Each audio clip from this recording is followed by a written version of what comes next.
নমস্কার বন্ধুরা, আমি অর্চনা আবার চলে এসেছি তোমাদের মধ্যে একটি রেসিপি নিয়ে। আজকের রেসিপি পাট শাক দিয়ে মসুরির ডাল। এই যে তার জন্য আমি নিয়ে নিয়েছি কিছু পাট শাক আর নিয়ে নিয়েছি এই মসুরির ডাল। এবার পাট শাকগুলো প্রথমে আমি এইভাবে এই শিরগুলো ছাড়িয়ে নেব, এরকম করে।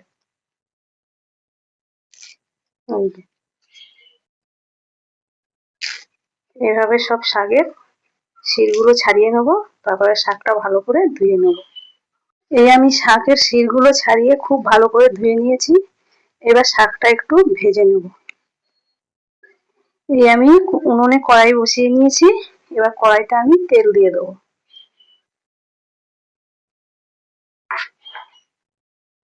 এবার এই পাট শাকগুলো এর মধ্যে দিয়ে দেবো।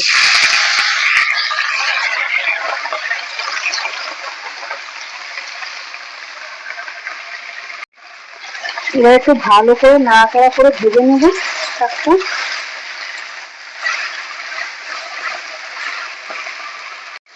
এই শাকটা হালকা ভাজা ভাজা হয়ে গেছে, এবার আমি নামিয়ে নেব শাকটা।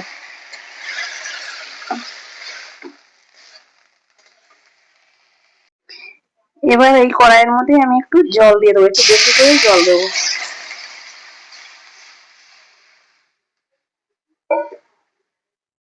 এবার এই যে মুসুরির ডাল ধুয়ে রেখেছি, মুসুরির ডালটা দিয়ে দেবো।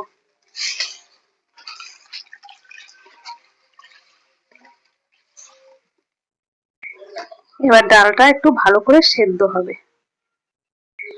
এই ডালটা সেদ্ধ হয়ে গেছে, এবার এই ডালের মধ্যে আমি এই পাট শাকগুলো দিয়ে দেবো। এবার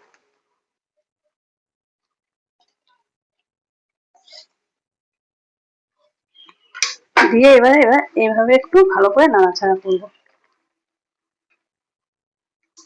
তোমরা যারা বন্ধুরা পাট শাকের ডাল না খেয়েছো, এইভাবে একবার রান্না করে খেয়ে দেখো, খুবই ভালো লাগে খেতে। আর বন্ধুরা, রেসিপিটা দেখার পর যদি ভালো লাগে একটা লাইক করো আর শেয়ার করে দিও। আরো রেসিপি দেখার জন্য আমার চ্যানেলটা সাবস্ক্রাইব করে আমার পাশে থাকার অনুরোধ রইল। এবার দিয়ে দেবো এর মধ্যে হলুদ আর দেবো পরিমাণ মতো নুন। দিয়ে এবার এই ডালটাকে এইভাবে ভালো করে একটু ঘেঁটে দেবো। এবার ডালটা একটু নামিয়ে নেবো ফোড়ন দেওয়ার জন্য। এই ডালটা আমি নামিয়ে নিয়েছি, আবার উনুনে কড়াই দিয়ে দিয়েছি। এবার কড়াইয়ে তেল দিয়ে দেবো।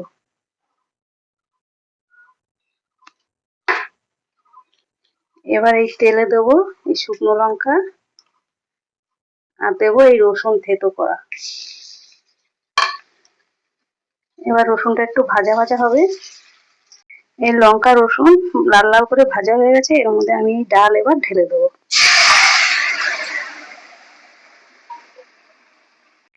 এবার ভালো করে এইভাবে একটু ঘুটে দেবো।